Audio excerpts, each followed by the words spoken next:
Hi, I'm Alex Mitchell and I'm the creator of Cancer Stories. Cancer Stories is a video diary program which is designed to help people like yourself manage their cancer.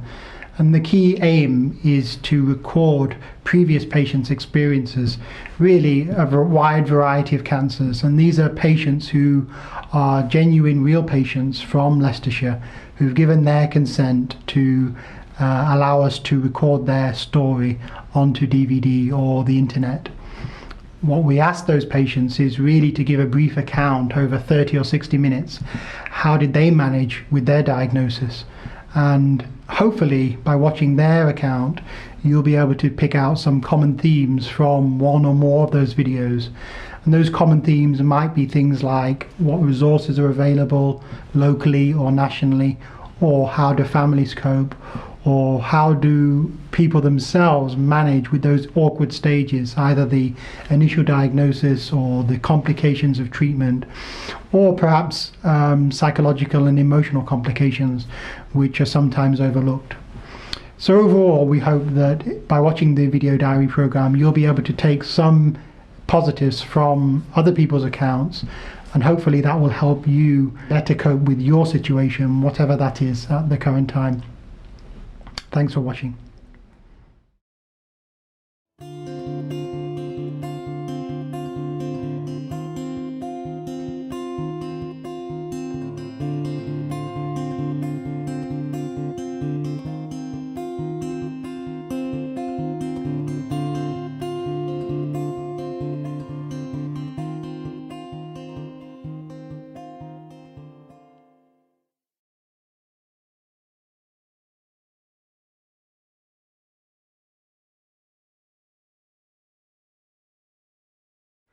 Hi, my name is Caroline O'Brien. I'm 29 years old.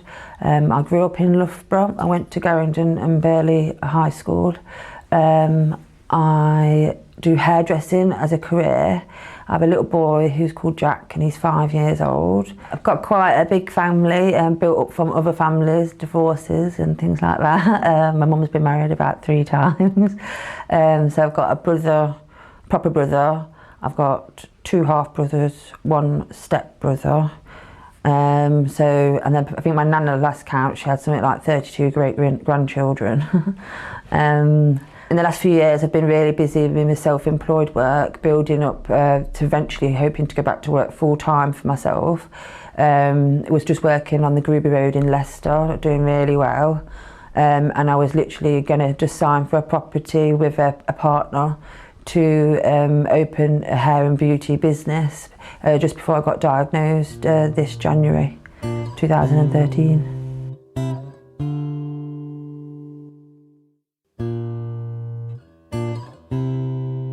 Caroline, thanks for coming in today. We haven't had many young people who've been in to talk about their cancer condition, and yours is a leukemia, isn't it? Yeah, acute myeloid. Acute myeloid leukemia. And should we go back then and talk about how you were first diagnosed? What was it that first brought up a warning sign or symptom?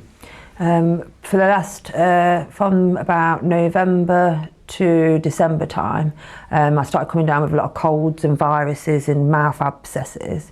So we were feeling run down. I went to the doctors and they just said that they thought I had like just the normal winter bug virus going around. So they gave me some anti-sickness tablets for me being sick and sent me off for a couple of weeks to go back for some blood samples.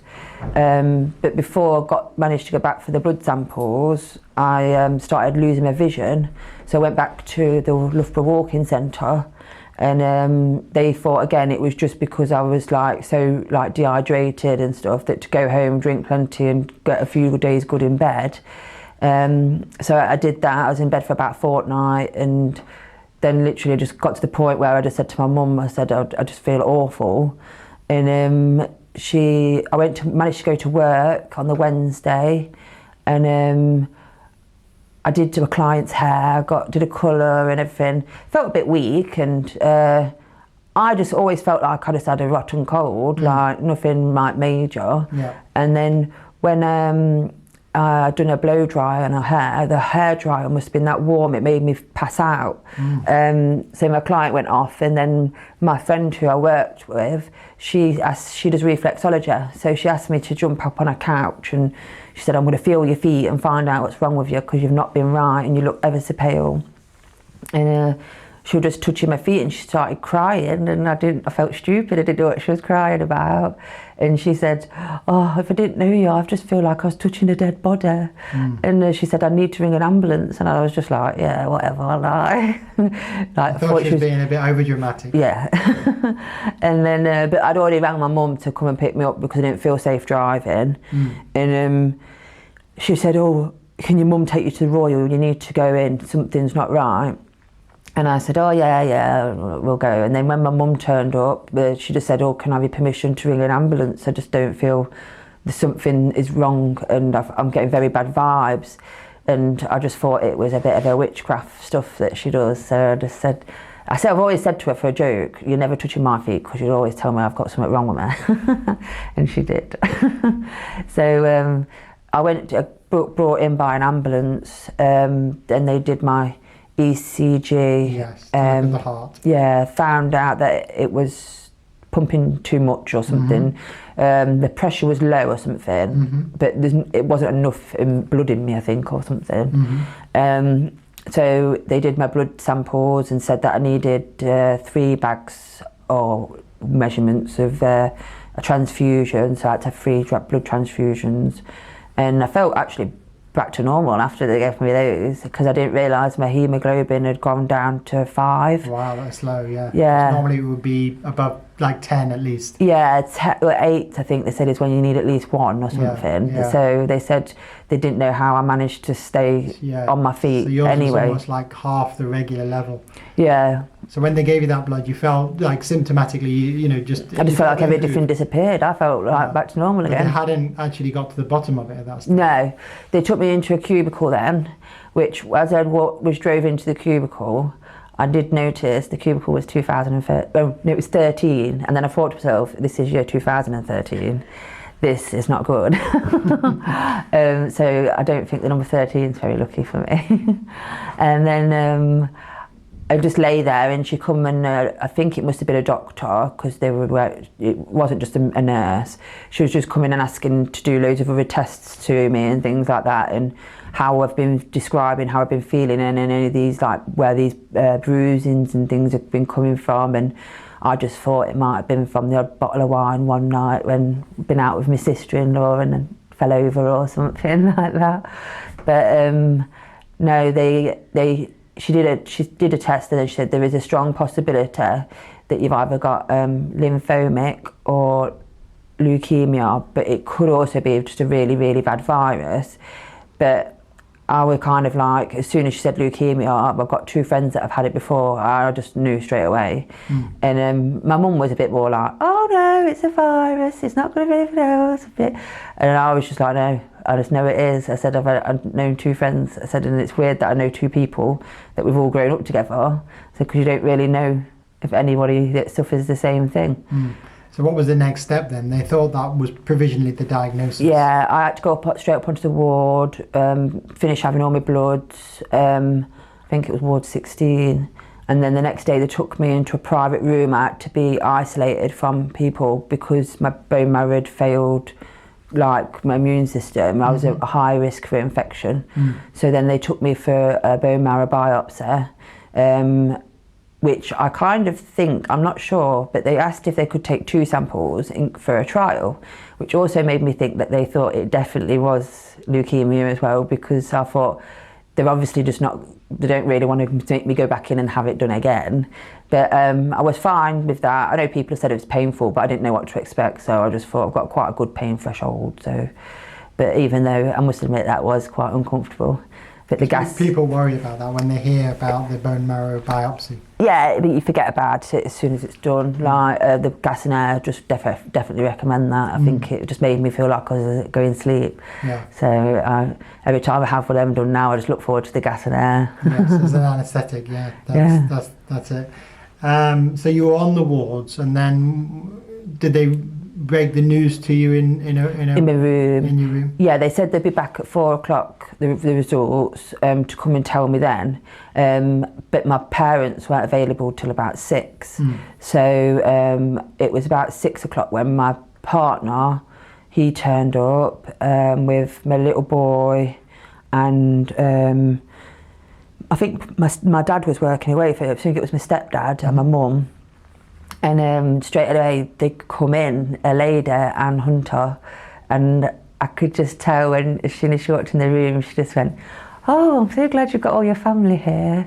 And I just thought, oh no. So this was the haematologist, wasn't it? Come to tell you the diagnosis. Yeah, but she was really good, because a lot of people apparently don't always like, because she's straight to the point, but I like people to just get straight to the point and no blasé around little things. She just asked me basically what I understood of where I was at this minute and what was happening to me. So I explained it back to her, and she says, yeah, and she says, I do have to confirm that you have got leukemia, and it is a type called myeloid, acute myeloid, and things like that. And she gave me leaflets, and she said I wasn't really going to speak, she didn't want to speak to me too much that evening because of letting it go in first. Because she said, as she was saying it to me, she says, you're just going to go deaf in a minute, because all you're going to start doing is thinking about what you've got to do. And she said, I can already see you think you had it anyway, because you've got your appointment book on the side ready to cancel your clients and prepare yourself. And I am quite organised like that. I have to be organised in everything. How did it feel then to get that diagnosis at that point? I didn't cry from there. I only cried, the first time I cried was when they said it could possibly have been the night before. But from then on, I didn't cry. I just kind of just like, yep, I've got to get on with it. Just start it as soon as whatever. And you were kind of prepared for it at that stage. I kind of just blocked out the emotional side of it, I think, and just thought, if you don't get it sorted out, I know 30% I'd read up on something of leukemia, so it's 30% people make it, and I thought, well, that's not a lot, so I need to stay focused to get on with it. But then when they offered me this trial, it put my percentage higher, because it was a 70%, it was better drugs and dosages. So I just said, well, it's a no-brainer, I'm going for the better drugs and the better survival rate, basically. So did they offer that straight away, or was there a delay? Yeah, they offered me that like the next day after I'd like been asleep and stuff, but although I didn't sleep, to be honest, because There's a lot on your mind. Yeah, well, I just started letting people know, and then I had to sort out my childcare of what was going to happen with Jack. So it was speaking to my ex-partner about what he was going to, if he was going to be willing to help, and his family and things like that. And yeah, and everyone was being really supportive. So how old was Jack, your son, at that time? He was 5. Yeah. He was in the room, he didn't understand anything that was going on. He just sat and played on my iPhone and was just like blasé to it all, really. So my mum was kind of like, I think, in quite a bit of shock. She didn't say anything. She just looked like starstruck, if anything. Just I don't know, apparently I swore, and I don't remember swearing. I said something about I'm not going to let the bee get me. But I don't remember saying that, so that's just gone over my head, really.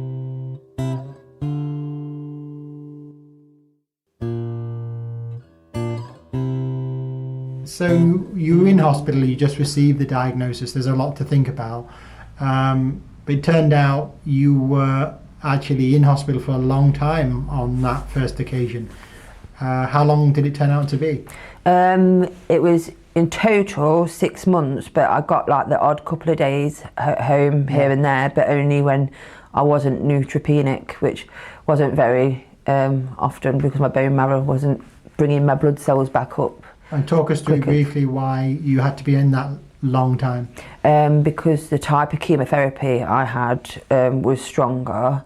I think your bloods, when you're neutropenic, you're open to infection. You haven't got very many platelets, so if I cut myself, I could potentially bleed to death or things like that. So literally, I'd have to be kept in a room. And also, the first time my appendix went, so I had to have my appendix. My first chemo got cut short, and I had, I think instead of having 3 days, no, I had 3 days of chemo, then I had to have my appendix removed. It was supposed to be 10 days worth of chemo, but because I'd gone for the trial, apparently I'd still had enough chemo because it was bigger dosages in that first 3 days, and it did get me into remission. So even after that, it was good. It was obviously hard going through an operation with loads of bags of blood and getting myself prepared for it, and it was very painful. But I managed to get up and about probably within about 6 weeks after that, and that's when I started my next block of chemo. So how much chemotherapy did you have altogether? I had 3 sessions of chemo before the normal high dose chemo, and then I actually had another one just before the transplant, which is like really, really high dose.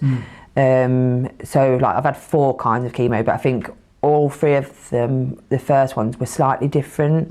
I know one of them made you eat pink, which that was a surprise. So when I went to the toilet and you have to measure things out and things, it was just like, oh my God, I've got pink wee. But it was quite, my friend had already told me about that, so it was quite a funny thing to see happen. I think the Hickman lining thing has to be fit before you have any chemo, and that was done the day after, because I thought they was going to start the chemo. I was diagnosed on something like a Thursday, and I thought they were going to start everything on the Monday, but they didn't. They decided, because of how ill I was, and literally like to get on with it over the weekend, they said it would be, they needed to basically. Because they said if I'd have carried on the way I was, I probably wouldn't be alive the week after or something. And I was just like, oh, I didn't realise I was that bad. How did you tolerate all this treatment, you know, the chemotherapy? How did it affect your body? I lost my hair, but that didn't bother me. I was shaving sections of it off in patterns just so my little boy got used to it. Because I just thought, well, hair grows, I said, and wear wigs and stuff, so it don't bother me. I think it's just because I'm in the industry. Yeah, because you're a hairdresser. Yeah, hairdresser. Special insight into. Yeah, I've wore wigs and extensions and all sorts before anyway, so that's not, get a different colour each week. So in a way, did you say you were kind of more prepared for that eventuality of the hair falling out by, you know, taking? Oh, I just shaved it off, yeah, but I wanted my little boy to see me do it in sections, so he got used to it. Because he'd not actually seen me when I was younger and I had shaved bits and stuff. He'd only ever seen me with longer hair. So what was his reaction to seeing that change in his mum? He just went, oh, it's skin. I'm not sure if I like skin. Underneath the hair. Yeah, but then when I explained to him, when you're poorly, that you just have to get rid of everything. Yeah. And he was just like, oh, okay then. And he used to rub it, he used to like touching it and stuff. And I didn't hide it from him. I know when I was in hospital, I never wore a wig. Sometimes wore a bandana in case I got a bit cold and stuff. But like, it's only when I go out in public and stuff that, well, not all the time really, I'm not really that bothered. Were you self-conscious about it? I wasn't, but I know my cousin who's had breast cancer, she found that really distressing, and I think that really upset her, whereas me, it was just one thing I weren't bothered about, weren't worried about. How can you explain that you were quite, you know, brave about it and weren't really affected by it? I think it's because I just have my hair, and I don't care really how I have my hair. Yeah, you weren't that conscious about it, your hair in general, I mean, before? No, I didn't mind anyone doing it. Even people practiced on me, if they buffed it up, I just cut it off and start again, and you could always stick it on, can't you? So that's what I thought. But obviously it depends, like I know my friend who had leukemia, she was really gutted because hers was long, natural blonde, and it doesn't always come back like that, and mine hasn't underneath come back like that. Like I'm wearing a wig at the minute just because it's come back like a curly afro, and I can't manage it at the minute because it's just still a bit too short, so I'm still wearing my wigs until I get it to a length where I can manage it better. I see. Thanks. And I'm not allowed to dye it as well at the minute, so I miss having colours in my hair. So.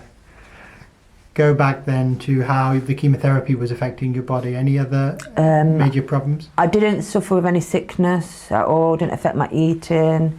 I'd say the only thing that I found was it made me sleep a lot, and it gave me diarrhoea, which means I had to be isolated quite a lot because of they do that in the hospitals. But No, other than that, I thought chemo was quite straightforward for me, really. I was lucky in that way. Apart from my appendix, they said it probably did start my appendix off, but they believe it was probably already grumbling the year before, but because I was on some form of tablets for my skin the year before, they were like an antibiotic, so they said they probably kept it going, and it's just that when I stopped taking them to go in hospital and have new medicines, it decided to erupt. And how far did it get? They picked it up, did they, when it was painful? And oh yeah, literally within hours I just started to say to them, I'm starting to feel sick and I'm starting to get really bad stomach pains, and I thought to myself then, if this is what chemo is going to be, it's going to be horrendous. But it turned out it wasn't, it was just my appendix.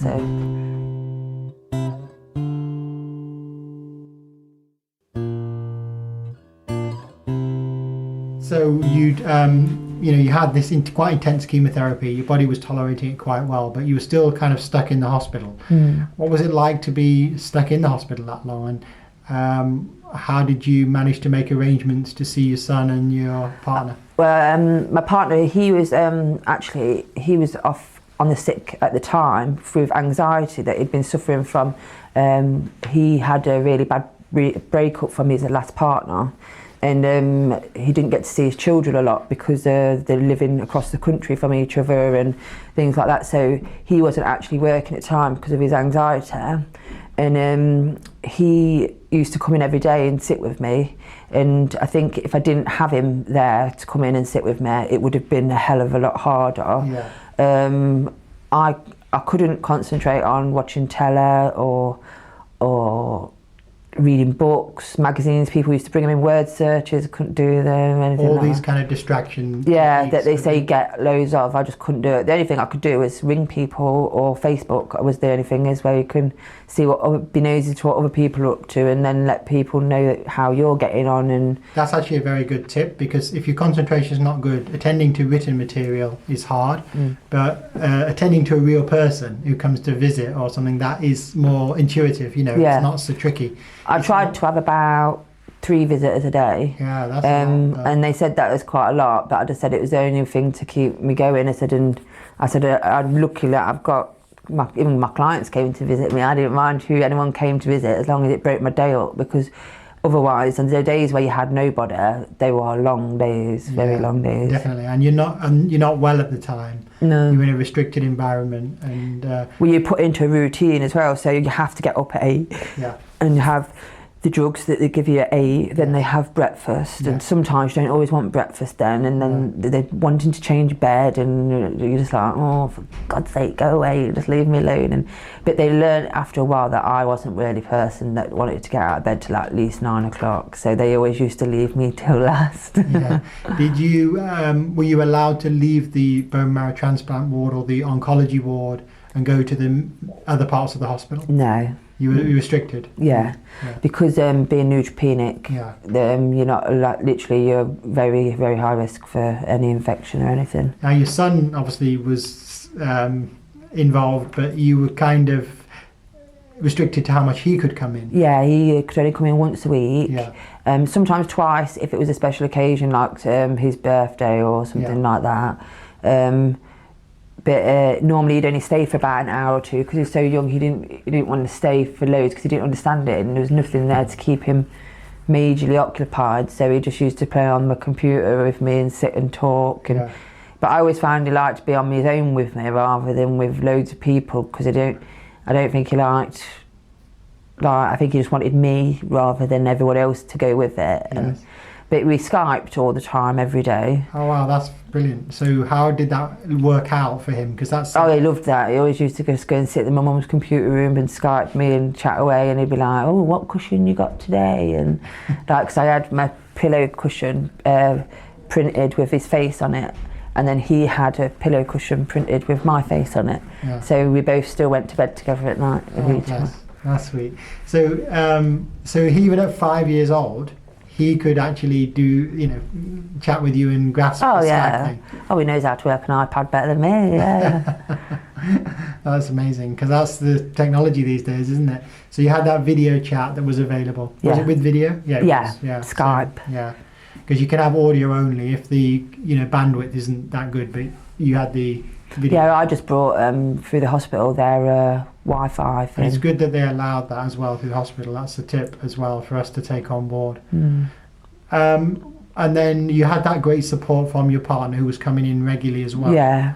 And that was an advantage. And then extended family as well, or? Yeah. One of my oldest brothers, he's not been so good. I think because he lost his dad years ago, and when he was a child, he doesn't cope very well with ill people or grief or anything. So I probably only seen him about 3 times this year, but it's more because he didn't like to see how I looked. But what he didn't realise is that I didn't actually look that bad. He was just fret of the whole situation, but he did used to send me text messages. Yes.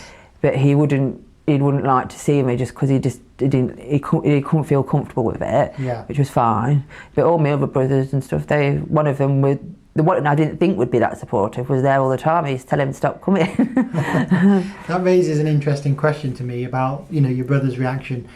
What was people's reaction in general to you being unwell? Not just then, but later. So, for example, did your friends stick with you? Did your clients stick with you? Or yeah. were some of them uncomfortable with you being unwell and didn't know what to say all the time? No, there's a few people that say, "Oh, I don't know what to say to you," and things. I said, "Well, there's nothing you can say," because I said, "I don't always know how I feel myself, let alone how someone must feel for me." I said, "Because some days you have your really good days, and other days you have your really bad days." I said, I honestly didn't think I had cancer, and cancer didn't feel like what I thought it would feel like. I said, that's the only thing that scares me in the future is I don't know if I'll ever know if I've got it again. But that's where I'm lucky, is that I'll always be tested every year to find out. So that is one possibility. And then, no, most people have always been like supportive and saying, keep up the good work, you're looking good. Or even if I'm looking like a bit poorly on some of the pictures and things, they've just said, oh, we can still see a little smile under there anyway. Or they encourage you a lot. Yeah, encouraging. So you kept up with most of your friends and contacts. Yeah. They were generally supportive, which is excellent. Yeah, definitely. And so time went on then in the hospital, and you were on the wards for a very long period of time. It must have been quite a relief to have those breaks back home when they offered you those little home visits. Yeah. And then a big relief when they finally said you were thinking of discharging you. Yeah, it was. The little visits were very, they set you off with a bit of anxiety though, because everything becomes surreal. Like, you become a bit isolated, and like even just getting in the car, I was just like a bit like, oh my God, everything looks so big, and like. So in a way, you get used to that confined hospital environment. Yeah, I struggle like now because I've been living in my flat, like staying in my flat for the last 6 months. It's like I'm starting to feel a bit of claustrophobia towards that, but I've started moving things around to try and stop that from happening, and I'm just getting out for walks because I'm not allowed in any public areas and things still at the minute. Even now. So what is the status of your illness right now? I'm still recovering from a bone marrow transplant, and basically I've got graft versus host disease, which is chronic. So I've got to go for more treatment, photophonesis I think it's called, in Nottingham, which I should go on Friday. So hopefully then they'll start that and then work towards the next 6 months of getting me off my immuno-suppressants and steroids, and hopefully getting me back to work.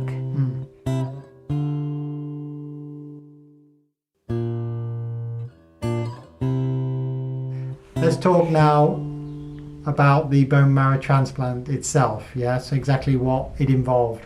So what type did you have? I think it was called an allogenic. It was my brother was my donor. Yes. And I had to have, there was 3 options I could have chose from, but they do give you options. But the first one was just to have another block of chemo and not have a transplant, but they predicted my leukemia would be back in 5 years.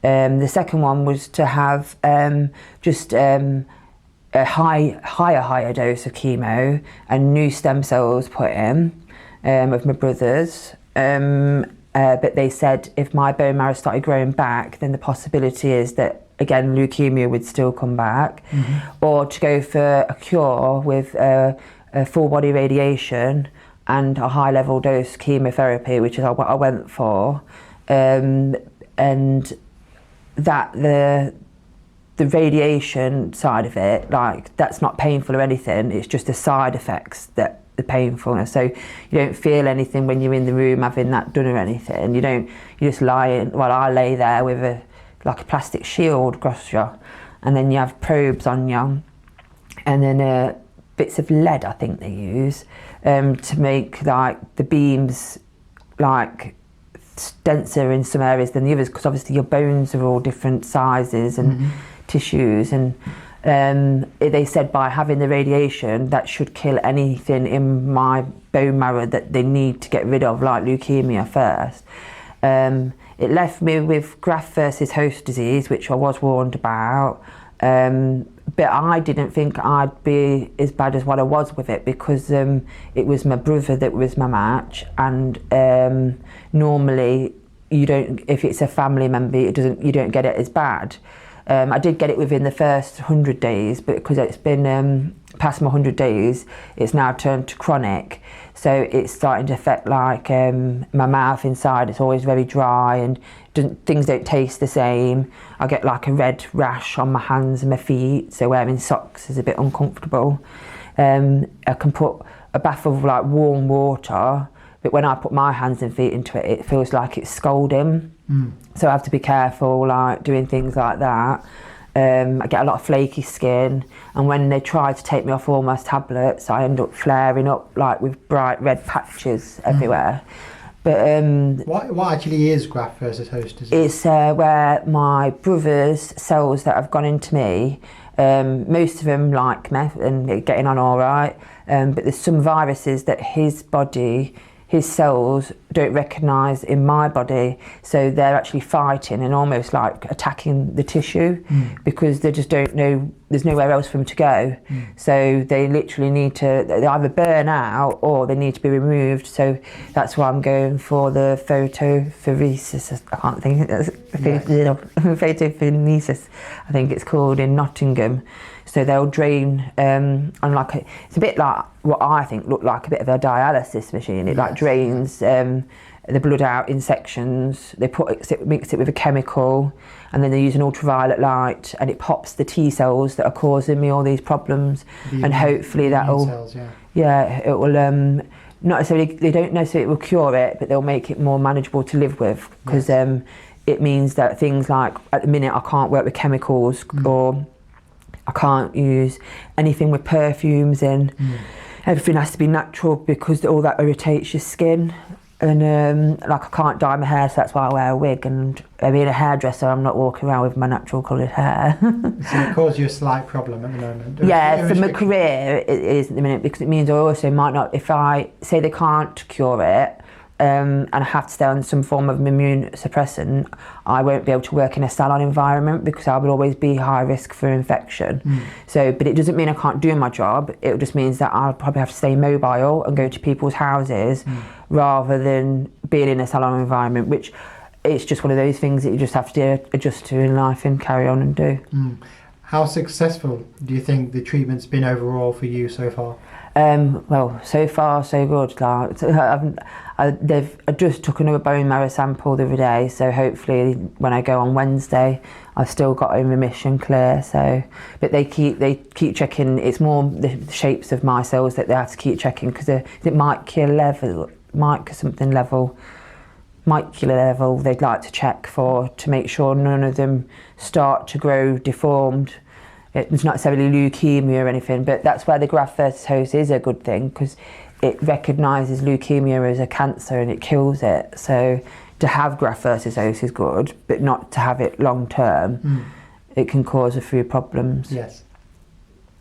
Did you meet any other patients that along the way, either people in the community who you just managed to come across, or people in hospital who you managed to, have a bond with, who helped through the journey overall? There was one lady in hospital I met. she didn't have the same cancer as me. She didn't even have blood cancer. She just happened to be put on our ward because I think there was a spare bed there. And she seemed really lovely and she looked really healthy and everything. And I found out she'd got, is it called pancreatic cancer? Mm-hmm. And while I was there, literally a few days, me and her, we just like said, oh, to get some exercise. We used to walk around the ward and like just for keep strolling around, because otherwise you get told to stand up because your blood circulation and stuff. And she sadly got diagnosed literally a few hours after talking to her one day. They shut the curtain and you can still hear them tell them with the curtain a good system where that it spread to her liver, so it wasn't looking good before she started her chemo. Yeah. And I just took a bit of advice from her really, because she just said, I've always looked, she'd been a foster carer for 10 years and looked after all these children, and she was absolutely gutted that she'd not put that 10 years into her own children herself. And I kind of thought to myself, I've always been a people pleaser to help other people. Yeah. I think now it's made me become a little bit more selfish and think of myself and my little boy more, rather than trying to keep everybody happy. Sometimes you have got to make sacrifices and think you don't know how long you're here for, so I want to see my little boy grow up. So well, what you're describing is a change in your outlook as a result of your diagnosis. Yeah. So you've kind of you prioritise things. That's the one way to look at it. It's important for you. Yeah. Including yourself, your family, your immediate family. You know, that could be seen as a healthy response to an illness. Do you know what I mean? That you're refocusing on what's important for you. Have there been other changes in your outlook as a result of your diagnosis? Yeah, I kind of, there's some people out there now that I kind of resent a little bit. Mm-hmm. I just think, how come they don't get anything in life? And people who have always worked hard and like done everything properly. Unfair maybe in society and that. Yeah. Or are you talking about specific people you know? No, just society. Yes. And I just think, I don't know what I've done wrong in life for this. And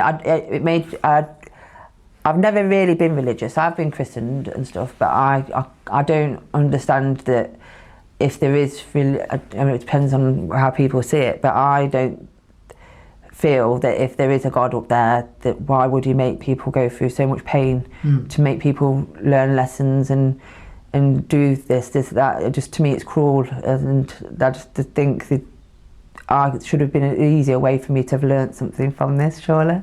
So where has that left your belief system then? Just not with any. Not with any, because I just think everyone that I've met that's in there have been good, generally good people, and that have done things like foster caring, and like never told me that they've been bad in any way, or if they had, they owned up and said, oh, I once I did this, but I didn't think I'd get this from doing it, and just generally nice people. And then I just think about people that I know that have been complete rotten people, and just they just have a happy life. So you can see the injustice in it sometimes. Yeah. When you think about it. Yeah. But perhaps illness is just random, you know. Oh yeah, I think it's just one of those things. I think my industry, with the type of cancer I had, they said it was either due to being exposed to high radiation or working with a chemical called benzene, which is actually in her hair product. And with working from it from a young age, I'd already put myself high at risk with working with it, I suppose.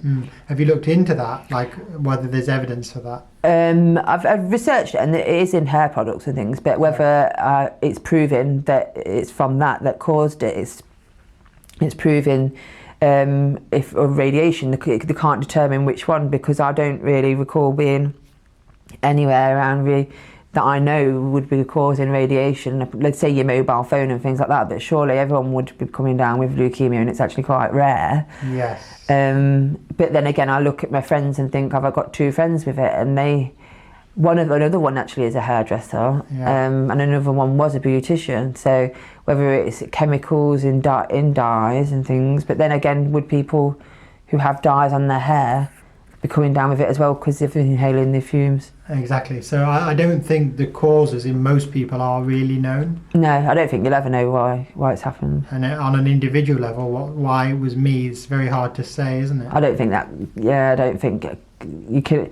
There was one man I've met and still see in the hospital, and he says, I always ask myself, why me? And I said, I think that's the question, will always be, why? Do you feel at all angry or resentful about the fact that you do have it? It's personally affected your life?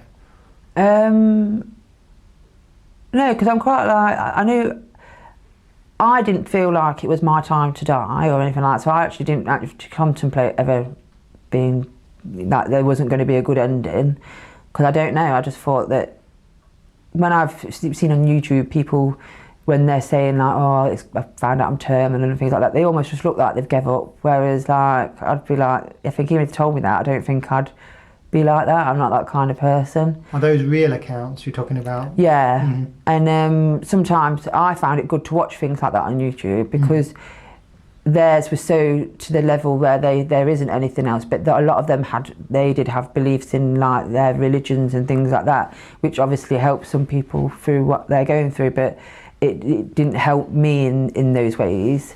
There's a lot of questions I don't know.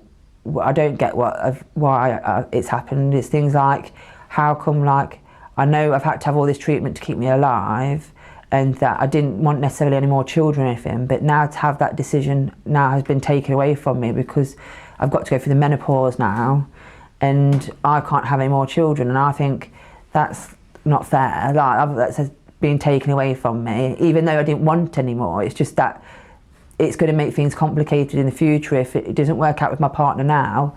Then when I move on to another relationship, you have to go through this whole, thinking about children and things like that, and hopefully everything can be quite straightforward or not, I don't know. Has that been a complication of your treatment regarding? Yeah, full body radiation, completely. It affects the ovaries? Yeah, it annihilates them apparently. Yeah. So like at the minute they called me post-menopausal or something, or menopausal or something. Yeah. And do you notice those symptoms yourself? Yeah, hot flushes. But I mainly get them at night at the minute, and while I'm on my steroids, they're not too bad, but when I start to come off them, that's when I notice them more.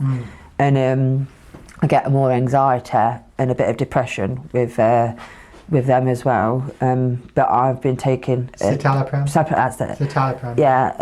One of the SSRI antidepressants. Yeah, it helps with my anxiety. Yeah. Which it just comes from nowhere. Normally I'm dead bubbling, will talk to any stranger, anything, and be fine. But then sometimes I think now, because I've been shut away for so long, my confidence has gone a bit, and I just find that I can be watching something on telly, and I do notice more on telly now than ever that there's always something relating to cancer. Whereas, reminder, yeah, and it kind of, after all this, I just want to be able to move on with my life, where a lot of other people, when I spoke to them, that they kind of always go on about it, but I want to be able to just like put it behind you in a way. Yeah, I've done that, I've achieved it, let's move on. That's a good way to think about it, but I guess having got those physical symptoms and the graft versus host disease, it's not happening. It's a reminder, isn't it? Yeah. It's still not quite resolved for you. You're battling through it, you're doing well, yeah. It's not quite resolved. Yeah. So for you, on the emotional side, it's not so much anger, or it's more anxiety, feeling worried, on edge. Yeah, it's just because I don't like being sat down doing nothing all the time, and it's not been my personality.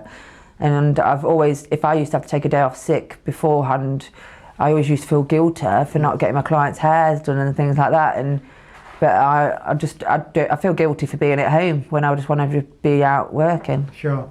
So regarding the anxiety, is it unpredictable? It comes on at unpredictable odd times. Yeah, I don't know. Is it about the illness in the future or other things? I'd say it's about the illness in the future, really, not because I can honestly say, where people normally say, oh, where do you see yourself in 5 years or a year? Yeah. I can't see anything at the minute. No. So what do you think about? Do you look short term, like take each day as it comes? Or? I have to take each day as it comes, yeah. But I can't tell you next week what.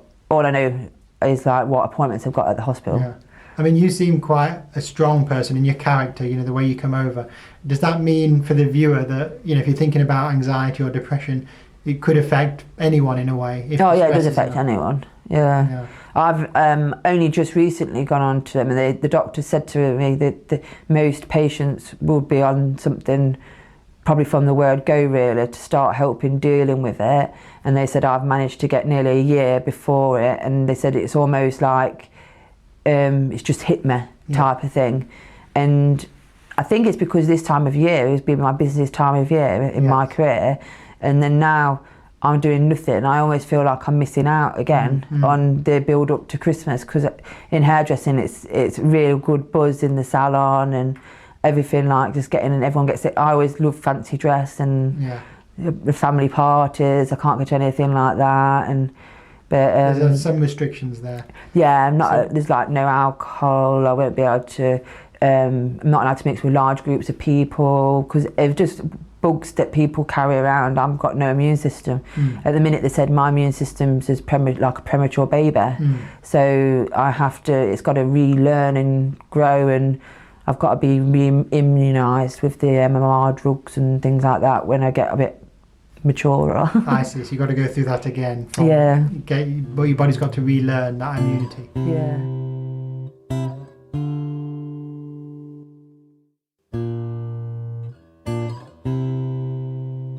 I'm wondering, having gone through all these steps and come a long way, how much you feel life's getting back to normal for you, and how much you feel there's still areas for improvement, I guess. There's still quite a way to go. I think they said about at least another 6 months. They said not to think about even work really till next summer, just because of having the treatment done for my graft versus host, and then looking into if exactly what bits of organs and things it might have damaged.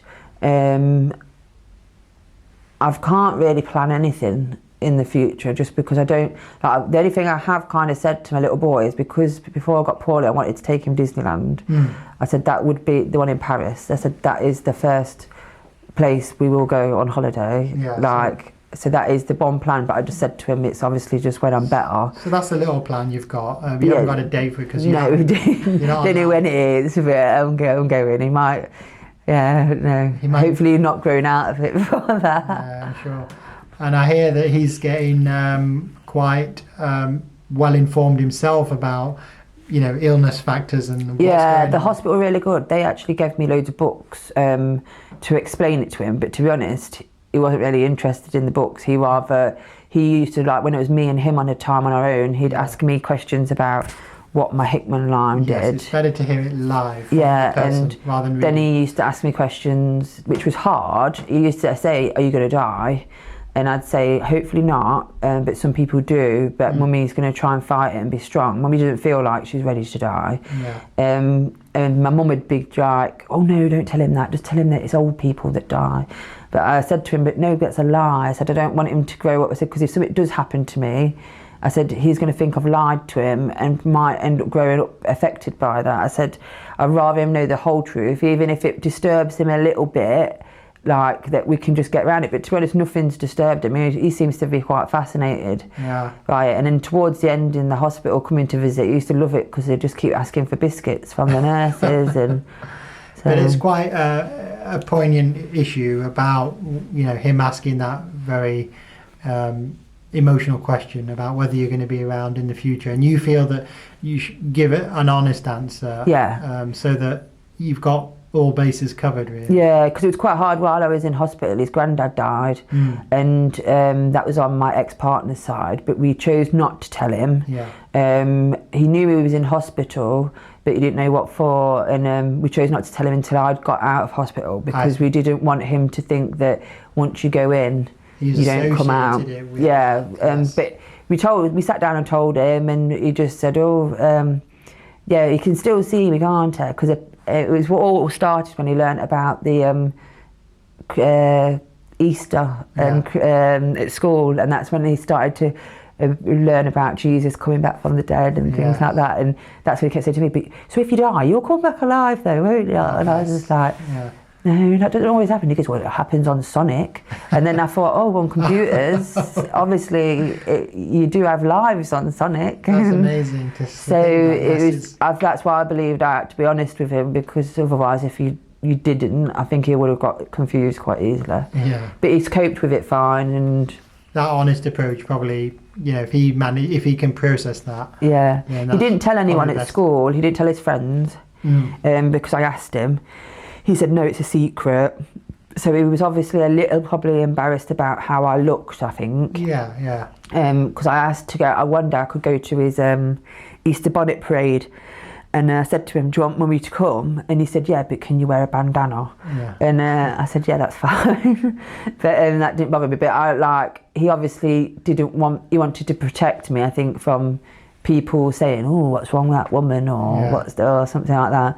And but I think he's fine about it now and stuff, and he understands that I had cancer, but it was called leukemia, and he knows what chemo is, and chemo, he understood that it makes you go bald, and he's doing well with it. Yeah. That's good.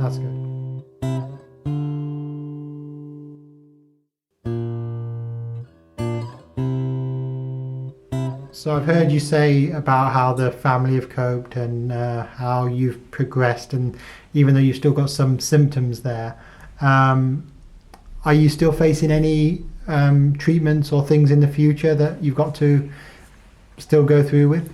Yeah, I have to go every week to the bone marrow clinic for regular blood tests to check my blood and medication levels. Then I've got to go Friday to the Nottingham City for a consultation for the photopheresis, I think it's called.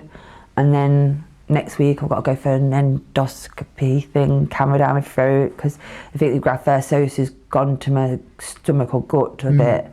So it's just like, it does affect your lifestyle, the graft versus host, because there's a certain diet and stuff that you have to have. You're not allowed any live bacterias.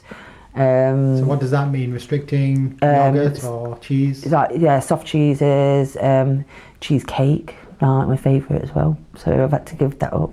I found I've become a little bit dairy intolerant as well. So like even a cup of tea and milk seems to be like making me feel a bit sick and stuff at the minute. Nothing, I'm not allowed any takeaways from restaurants, not allowed to go out for meals or anything. No salads because of bacteria, and if anything, vegetables you're allowed are ones you can peel.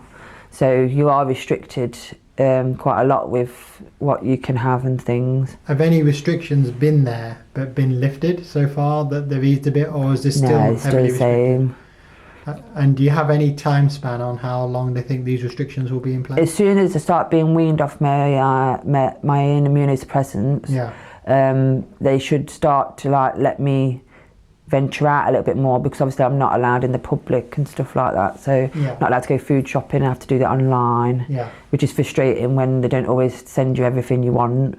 I think the only things that I mainly get to do is just go for drives out in my car, go to places where like this there's not many people about and everyone's healthy and well. I can go to people's houses, but if they've got pets they have to put them out. I'm not allowed near animals. There's not a lot you can do at the moment. So you've got a lot of restrictions there. Yeah. Do you find you've managed to tolerate them for now because you know that in the future the restrictions are going to be lifted and it's going to be positive? It is hard. It is hard though. Or do you feel that it's really weighing on your shoulders right now? I'd say it's getting a bit harder because it's going on longer than I anticipated. Yeah.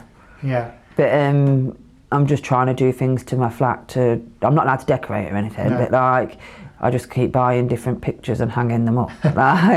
Just doing different things, trying to do hobbies. And someone said do some painting and stuff. I said, I'm not allowed to touch chemicals. Now you do have one outlet that is very prevalent these days for young people, which is all the online community and like Facebook and things like that. Kind of thing. So what is for the viewer and also for my benefit, what is the advantage? What is the resource that's out there that you've come across? In terms of help or support or just connecting with friends? They have forums on there that you can it'll be like the question of the day from the bone marrow people. I think it's a more American website, and like people asking who are going to go through the treatment or have been through it, how other people are getting on with their treatment and what stage they're at and what milestone and things like that. And then there's the leukemia website and cancer research. And any you particularly recommend, or anything that you would recommend that is not there, you know, that you'd like? No, I've been quite happy with all of them, really. They've all been all good. But what do you favour? Do you favour informational sites where you can read about your condition, or more people sites where people log on, or, you know, like a I like them chat room? both, to be honest, because I like to look, like, if I'm getting a symptom or something, I like to look it up first to see if it's something I'm just worrying and nothing about. And I know they always say don't look on the internet because it could be one of 100 things, but I read it. It could be quite vague, really, like it can appeal to anybody. So like I kind of understand when I'm reading it that don't just think it's going to be you straight away, that it's like aiming it at, but it could be. So but then the ones on the sites, when you're talking to people, like at the minute, a new concern, I didn't realise that the steroid that I'm on, if you're on for a long period of time, a lot of people are having hip replacements and knee replacements, and there are problems with long-term things, and I wasn't aware that it affected. That's on over years, you know, when you're on it really over years at particularly a higher dose. It's a concern, but that's through osteoporosis, where it weakens the bones. But there are more immediate side effects of steroids. You have to be aware. I've had some of the immediate ones and things like that. But I think it's because I tried to come off them twice and I've had to go straight back on them, like higher dosages and things. But hopefully I'm not going to get anything more. I don't want to get through all this and then a few years down the line I have to sort out something else. And I know they're going to get cataracts though from the radiotherapist, they've told me that. So, but then again, I looked at it, the lady said in the radiotherapy consultation, I found her a bit too polite. Whereas I like people to be straight up with me. She was more like, you don't have to have it if you don't want to. And I was like, well, if I don't have it, I'm just not going to be here in about 5 years. So to me, it's a must have, like, I've got to have it. And she goes, well, it's going to affect your ovaries. It's like, I found she was putting it as, I know it's a negative thing, but really the outcome should be a positive thing. So I know what you're saying. I found her a little bit, I don't know.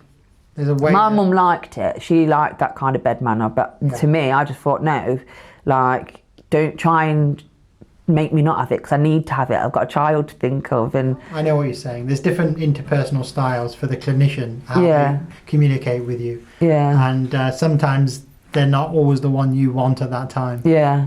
I felt like she was giving me the option, and I just thought this shouldn't be this isn't an option for me. This is, I'm having it done.